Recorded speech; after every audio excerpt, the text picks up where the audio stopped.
Now look, today is a day that I have been anticipating for a very long time.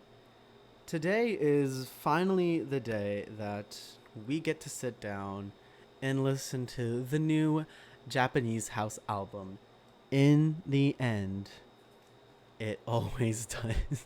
Yeah, I was really excited, so I pre-ordered the vinyl. And it actually came in the day the album dropped. So shout out to Dirty Hit and their shippers, because that surprised me. As you can see, I got the exclusive red pre-order. Show you guys what's in it.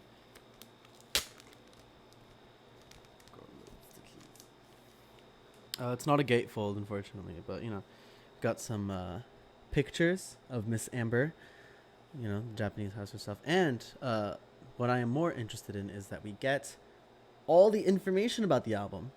So, you know, we get things like who did what, who played what instrument, who's on what track, which is really cool because that gives me more things to talk about. I know you're probably curious to see what the disc looks like because I know I was. So here it is. Here's the disc.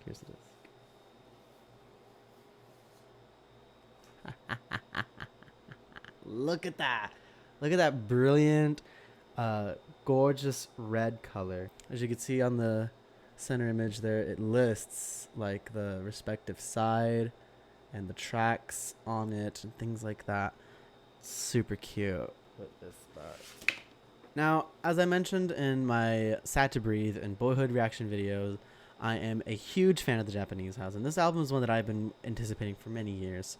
Her first album, Good at Falling, was amazing.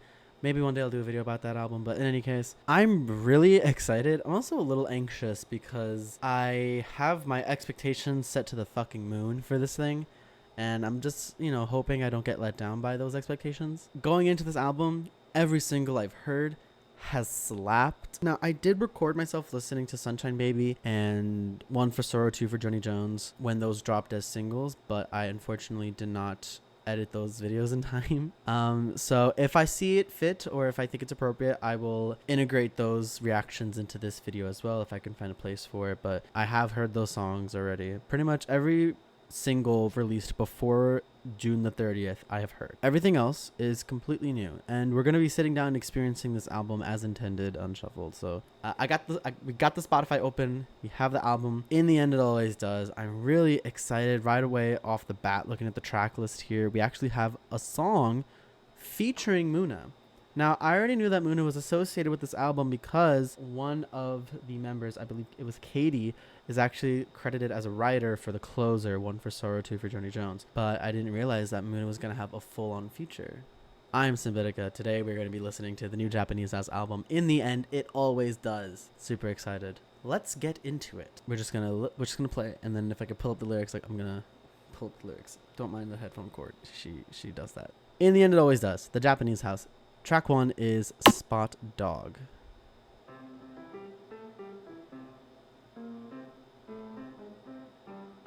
Hello?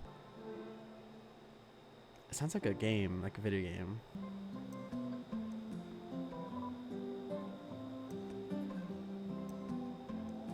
Okay, it took it a while to get started.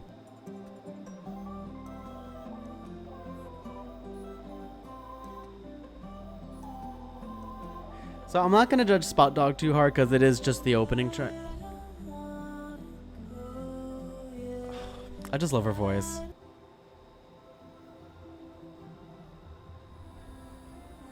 Why am I nervous? Why am I nervous?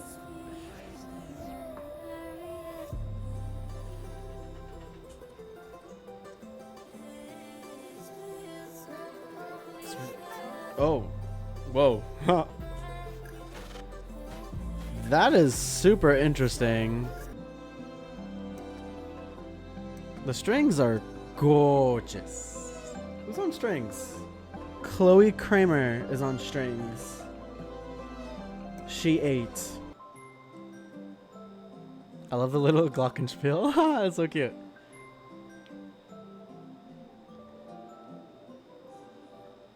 Okay, that was the opener, Spot Dog. That sounded really interesting as an opener. Like, that was really ambient. Good sound palette.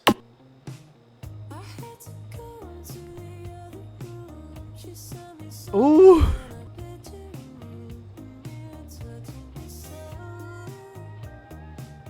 Okay. That's such an interesting chorus line.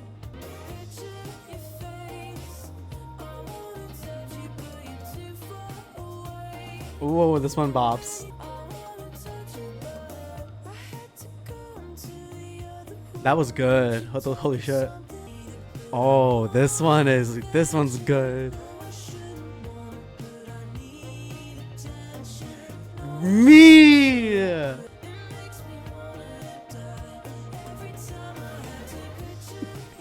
Me.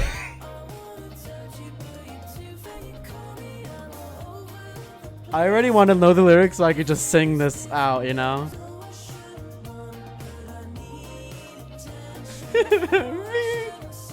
Oh shit. Oh my god, are you kidding me? Sorry, I just keep bopping my head like an idiot, but like it bops. I'm sorry. I'm sorry. Oh my god. Guys, that was so fucking good. What the fuck? Okay, I'm looking at the info card, my cheat sheet here. Obviously all the songs in this album, they're produced by George Daniel, who's the drummer for the 1975. This was produced by Matty Healy, Mr. 1975 himself. I know the internet isn't too fond of Matty Healy right now, and you know, opinions aside, he ate that little one right there. Yeah, you still ate that little one. That little one thing. Ate that one thing. That ate. Holy crap. Touching yourself. What a bold title. Sorry if I keep looking over here. That's just where my monitor is. I should be looking here. I said this already, but I want to learn the lyrics because I already want to sing along. Like that was so good. That was so fucking good. That was good. That was... Next track. Oh, god damn it. I already listened to this song in my Sad to Breathe video, so if you want my more in-depth reaction to this song, you can check out that video. It'll probably pop up on the card right now. But I'm gonna listen to it just to get the experience of listening to the album, but don't be surprised if I cut out most of this part because I already listened to this. Cause you're right, I love that didn't last. Can you tell I really like this song? Because if you couldn't tell, I really like this song. Hey. Yo, shake some ass. Obviously bop. Obvious banger. Obvious. Okay. Over there. Ooh, what the fuck? Okay, so far this is the most 1975 sounding song. This sounds so fucking brief inquiries into online relationships era. This sounds very 80s.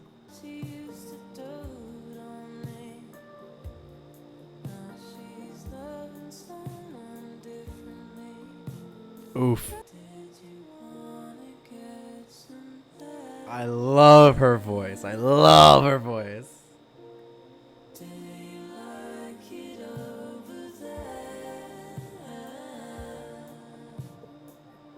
That was good.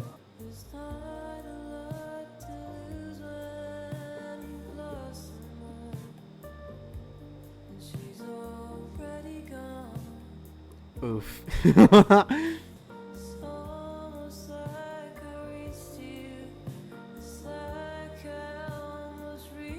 Oh.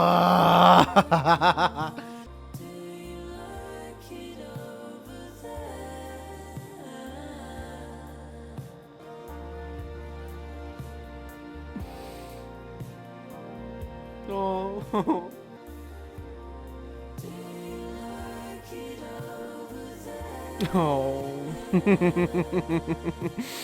Fuck.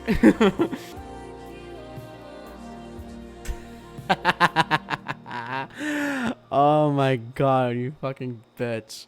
Oof. Okay, that was Over There. I mean, in the beginning, I wasn't sure if I was feeling it because it sounded very stock 80s. I don't know. Something about the way that her voice harmonizes with itself. The lyrics on this one were very, very relevant to a lot of things I've been feeling. I don't know if you saw it. In that moment there where I was like lying back and like taking in the song, I was getting a little emotional. I didn't cry. I almost did. That did kind of strike a chord with me a little bit. That was Whew. That one resonated. Oh, you fucking bitch. Oh my god. Okay, that makes sense now. Okay, I checked the notes. So this is track 4, and on track 4, we have a guest songwriter. We actually have on this track none other than Mr. Justin Vernon, aka Bon Iver. He actually does play keys on this album. And I'm guessing that that's what we were listening to, the 80s part that I was bitching about. That was Bon Iver. What an unexpectedly good team, right? The Japanese House and Bon Iver, because they also made a song on her last EP called Dion. And I know that song gets like kind of mixed reception because of how like sound crunch the chorus is, but that song's really good. So unsurprisingly, them together again. Wow. Next song is Morning Pages. I believe.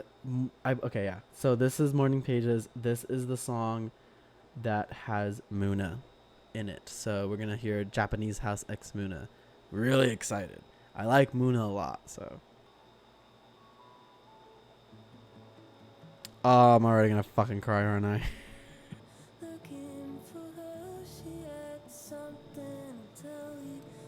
The instrumentals got me a little anxious.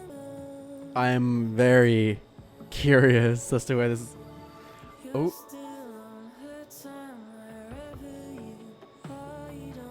Ooh, wait, I really like that.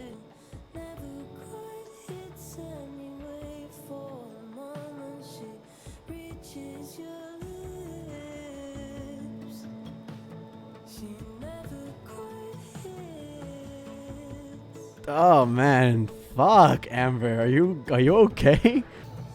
I'm guessing Muna's gonna come in now, right? Yeah, that makes sense. Yeah.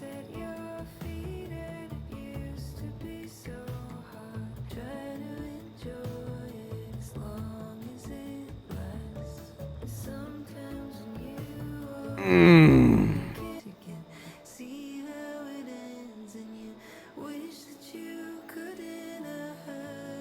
Yeah, yeah. I get that. I get that.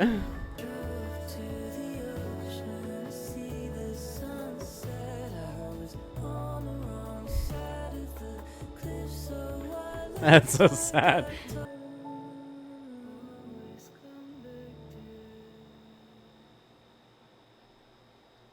That wasn't that bad. That was really cool. I really liked the instrumental on that one. I'm sorry, I didn't have a lot to say about that one.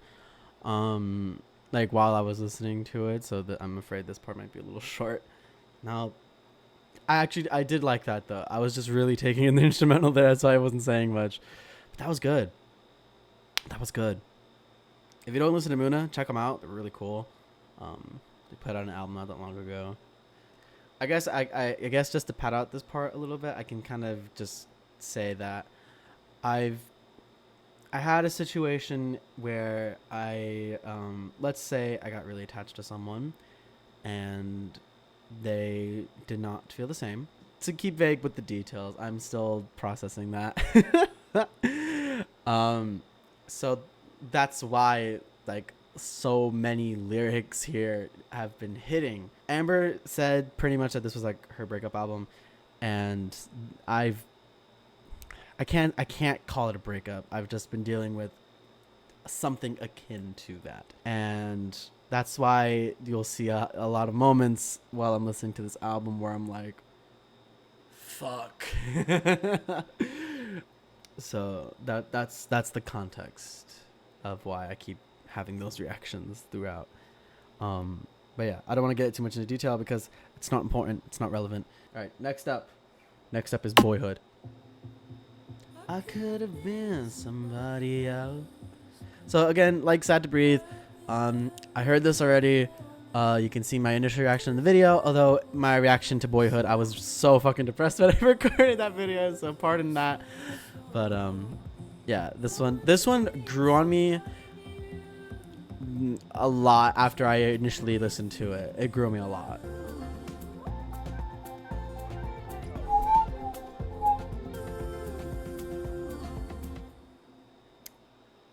Bop.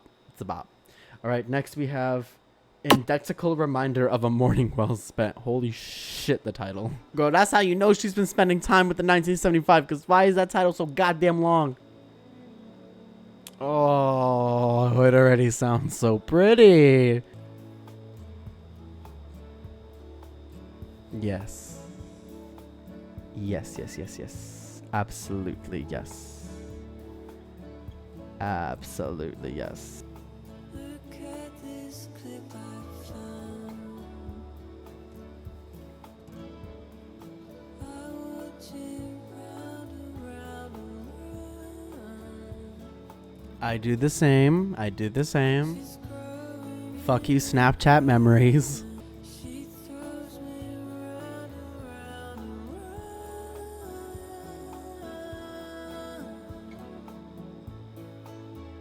That was so pretty.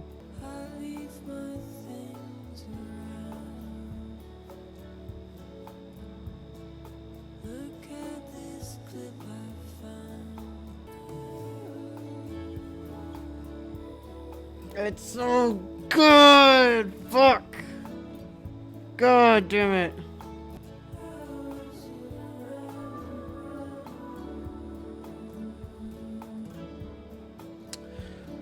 Oh, why is that so good? Why is that so good? Oh my days.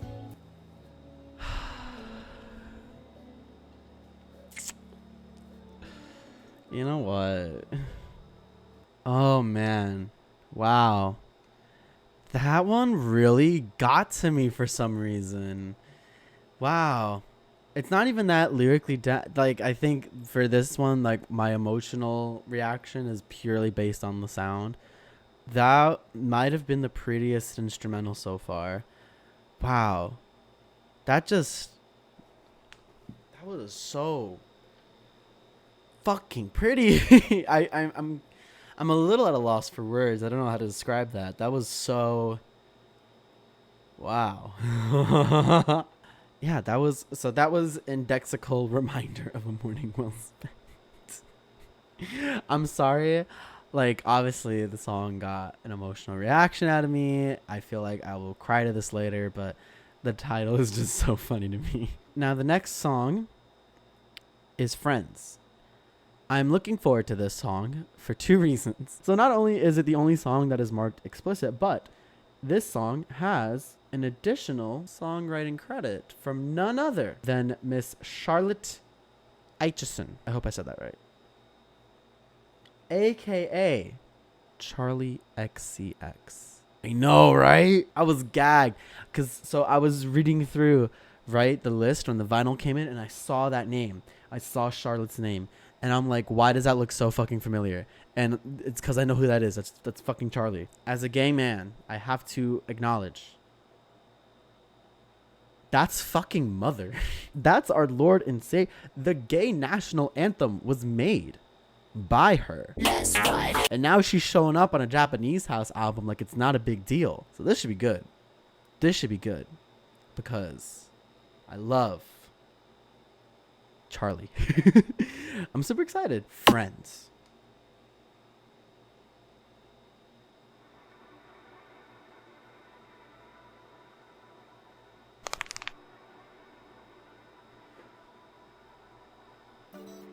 That has a sample. It samples Something Far Too Good to Feel, which is, fun fact, my favorite Japanese house song. Okay, so for them to sample what is arguably the best Japanese house song, that's a statement there. I keep delaying it. Let's listen to it. Oh, wow.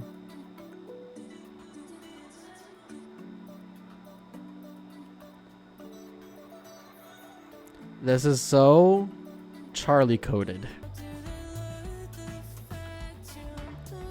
Oh my god.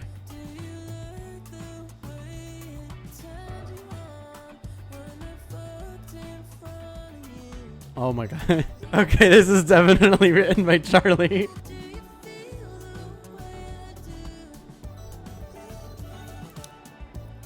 No, they don't.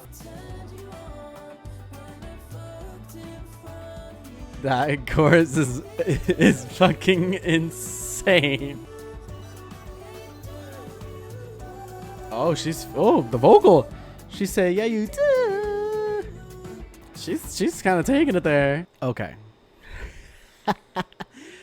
Oh, that had Charlie written all fucking over it. Just from the style of production that it had to the very graphic chorus. I mean, look, I listen to all kinds of music. It's not that crazy of a chorus, but for the Japanese house, that's really bold. I hate to say it, I think I'm the most lukewarm on this track so far. I think the instrumental sounded a bit cluttered on this one. And the more I'm thinking about it, the more it's like, man, there's not a lot of similarities between the Japanese house and Charlie XCX. So I guess like I wasn't really sure what that collab was gonna sound like. I do like the idea of Amber singing on more bold production though. I do enjoy that. Next up is Sunshine Baby. Again, I unfortunately have heard the song already, and I do have that reaction on camera, so I might put it here in case I find a way to integrate it into this video, but otherwise it'll be like, yeah. Ooh, really smooth kind of groove. Always with like the 80s sounding drums.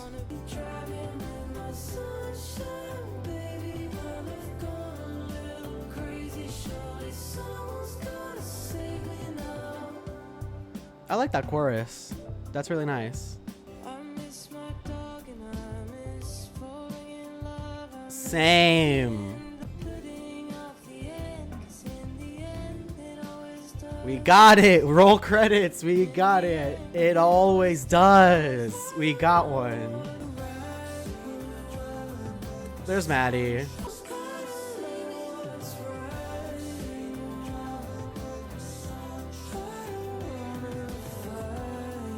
I am digging this. Oh, I love. Oh, the woodwinds. Do you hear that? Do you hear that? That's like saxes and shit. I love that. I love that. Oh my god, the sound is so good.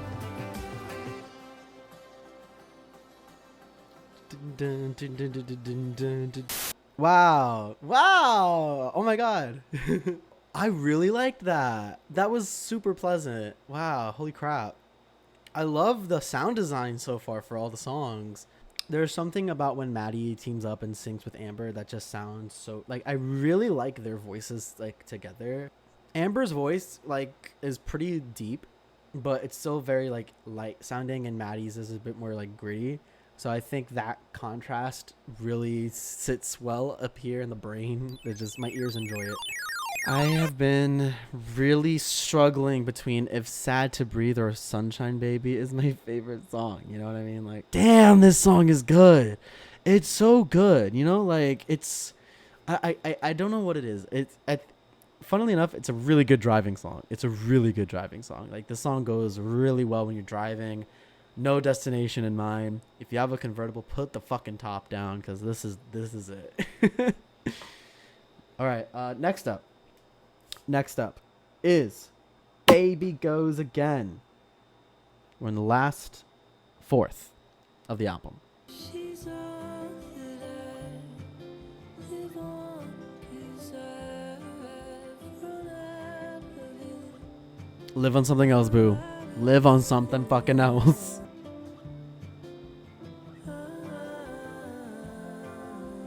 I love that little vocal lick there.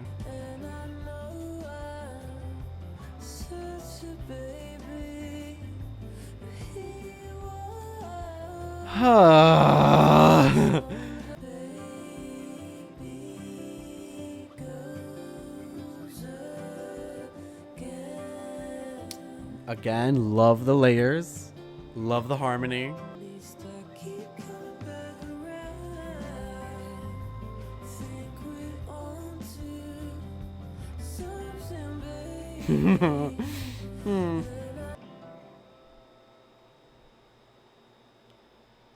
Okay, that was Baby Goes Again. I really liked that one. I liked the instrumental. It was a little I don't know how to describe it. It was a little like not what I was expecting. You know what I mean?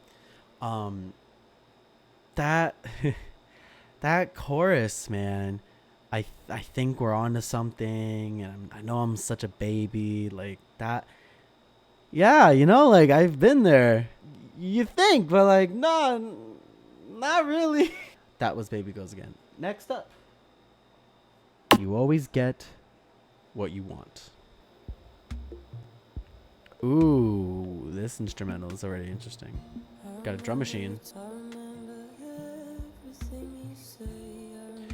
I relate. I remember fucking everything. Does he do right by you?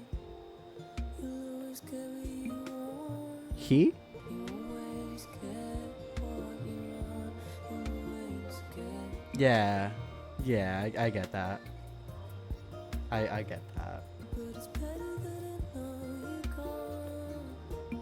And I breathe out, dizzy from the last hour of holding on. Oh, I had to pause. Dizzy from the last hour of holding on. Yeah, no, I don't have anything else to add to that one. Yeah, the drum machine adds like a really unique sound to it, actually. You always get what you want. Wow, wow, that's a good one. Lyrically, that's a really strong one. Cause you know when you're kind of in that situation where, you know, you're where you like someone, and let's just say when you're in the scenario where it's about like everything's about to come to an end, right? It's all about to come crashing down. When you're the one who takes it harder, it's very easy to feel like the person on the other side of it is coming out on top, you know? And I certainly have I don't, should I say this? Fuck it, I don't care anymore. I certainly do feel that kind of sentiment with my specific situation where it kind of seems like one side made it out, you know, getting what they wanted, and then the other side not so much. Yeah, that's a very interesting topic, I guess. I haven't seen that really covered in a song before. And like the her checking on the new person that she's with, like, does he do right by you? Like, it's like, yeah, you know, you want them to be in a relationship that like is good and productive. Doesn't mean it doesn't fucking sting though, huh? Sorry, I'm oversharing again, but all right, next up is the closing track, One for Sorrow, Two for Joni Jones. Unfortunately, she released this as a single for some fucking reason, so I listened to it before the album. Yeah, unfortunately, I won't have too much of a big reaction to the closer in the album video, but again, I'll splice in my initial reaction if I can find a way to fit it. So, One for Sorrow, Two for Joni Jones.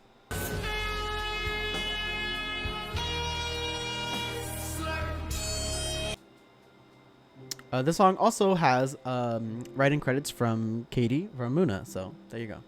Muna also had their hands in this, kind of.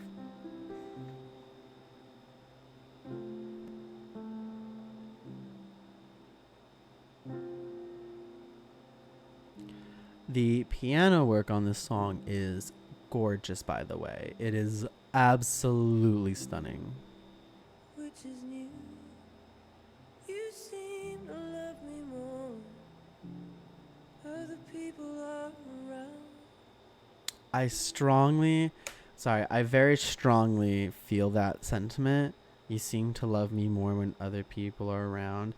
That is to say, like, I only get those validating feelings from you in certain situations and not all the time, which, you know, you would ideally want, right? Is that too much to say? Should I not put that? Fuck it, whatever. Maybe things will change. Same. I keep thinking something will change. That's just how I get into the trap. No one's ever gonna love me like this dog lying in my lap. Okay. Now, I am not going to get sad and sappy, right? And I hate to even get this personal on camera, but I do want to mention it. So I think that verse there is like one of the hardest hitting things on the album, because for me personally, right, just the sentiment of feeling trapped and like I relate to that of like, maybe something will change and then I can salvage the situation. And it's like, no, that's not gonna happen. That's not how that works. And then it's like, no, that's just how you get yourself worked up. And it's like, oh, it's such a cycle. That resonated. It resonated. I still just be walking in the park with my little Joni Jones, trailing off on a call. Hurting you just happens. It's never my intention at all. Probably not that deep. I'm just playing a silly little game. Okay, that was my first time listening to In the End It Always Does. Let's have a little chat. It's funny. In terms of grandiosity and in terms of scale, this album definitely feels more intimate than the first album did. The first album had like this really grand, wide feeling, hence the album cover. But this one felt really intimate, and it felt super personal too to Amber. I really liked the sound palette, like the instrumentals. Like again, the one that I'm the least warm on is Friends, but otherwise, I'm really into what George has done, and I'm gonna shout out the other producers on this album too. Producers include Amber Bain, George Daniel, Chloe Kramer on most of the songs, and then additional production by Maddie Healy. You guys killed it. I feel like I feel like this is definitely an album that I needed to hear. I feel like given where I am in my life and what I'm dealing with, this is definitely an album that I needed to come out, and I'm really happy it did. For me, the Japanese house has yet to miss, and I feel very strongly that this is gonna be one of my favorite albums of the year. Should I score this? I think I should score it. I'm gonna score this a very strong 7, light 8 out of 10. I really enjoyed this album. I do feel that my personal preference is that Good at Falling is the technically superior album, but that's not to say anything negative about this one. This one was really good. It was really fucking good. I am very much still figuring out my format in terms of reviewing and listening to music, so I hope that I'm able to communicate how I feel about the album. Let me know what you thought of the album down below if you want to get a discussion going, or if you thought my reactions were annoying. But yeah, that was my reaction. That was my review. Thank you for listening. Thank you for watching. And I will see you on the next video of whatever I decide to do. Like the video if you like it. You can dislike it if you didn't like it. Subscribe if you want to see more. And thank you very much for spending some time with me. I will see you in the next video.